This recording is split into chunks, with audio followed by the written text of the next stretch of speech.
مفتی وسیم دہلوی کے بیانات کے لیے مفتی صاحب کے official channel MWA Islamic channel کو سبسکرائب کریں۔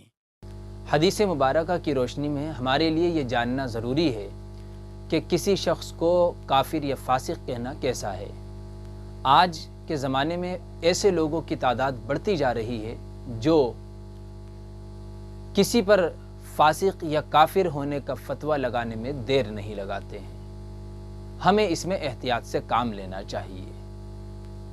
ایک روایت ہے مسلم شریف کی، حضرت ابو ذر رضی اللہ تعالیٰ عنہ اس روایت کو نقل کرتے ہیں جس میں نبی کریم صلی اللہ علیہ وسلم نے ارشاد فرمایا، لا یرمی رجل رجلا بالفسوق ولا یرمیہ بالکفر۔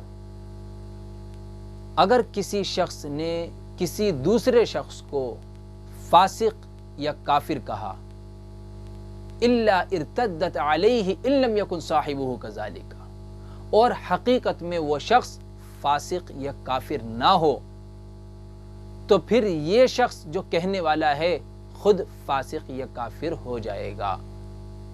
کتنی سخت بات نبی کریم صلی اللہ علیہ وسلم نے بیان فرمائی کہ اگر آپ نے کسی شخص کو فاسق یا کافر کہا اور حقیقتاً وہ فاسق یا کافر نہیں تو آپ خود فاسق یا کافر ہو جائیں گے۔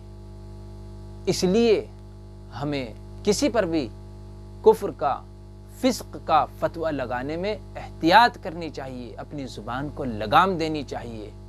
جبکہ ایک روایت کے اندر آتا ہے، اللہ کے نبی صلی اللہ علیہ وسلم کے سامنے ایک واقعہ پیش آیا۔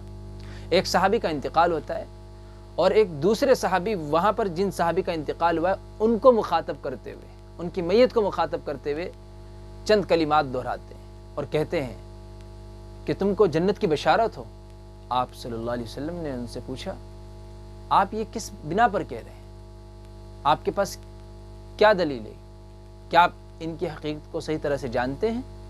ہو سکتا ہے انہوں نے کوئی فضول بات کی ہو، کوئی بے فائدہ بات بولی ہو، یا پھر انہوں نے کسی ایسی چیز میں بخل سے کام لیا ہو کہ جس میں بخل کرنے سے، بخیلی کرنے سے وہ چیز گھٹتی نہیں ہے بلکہ اس میں اضافہ ہوتا ہے۔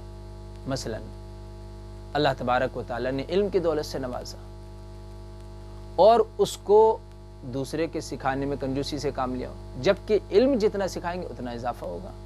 اسی طرح سے اللہ تبارک و تعالیٰ کی مرضیات میں، اللہ کی رضا والی جگہوں پر، اللہ کی رضا والی راہوں پر خرچ کرنے میں اس نے بخل سے، کنجوسی سے کام لیا ہو، جبکہ فی سبیل اللہ خرچ کرنے پر اللہ مال میں اضافہ فرماتے ہیں، جیسا کہ قرآن مجید میں آتا ہے وَيُرْبِ الصَّدَقَاتِ، صدقہ دینے سے، خیرات کرنے سے، اِیصالِ ثواب کرنے سے اللہ تبارک و تعالیٰ مال میں اضافہ فرماتے ہیں۔ تو نبی نے اس موقع پر یہ الفاظ دہرائے اور ان صحابی کو روکا کہ آپ ایسے کسی پر کیسے جو ہے جنتی یا جہنمی ہونے کا حکم لگا سکتے ہیں۔ تو بس اسی طرح سے ہم کسی پر کافر یا فاسق ہونے کا بھی حکم نہیں لگا سکتے۔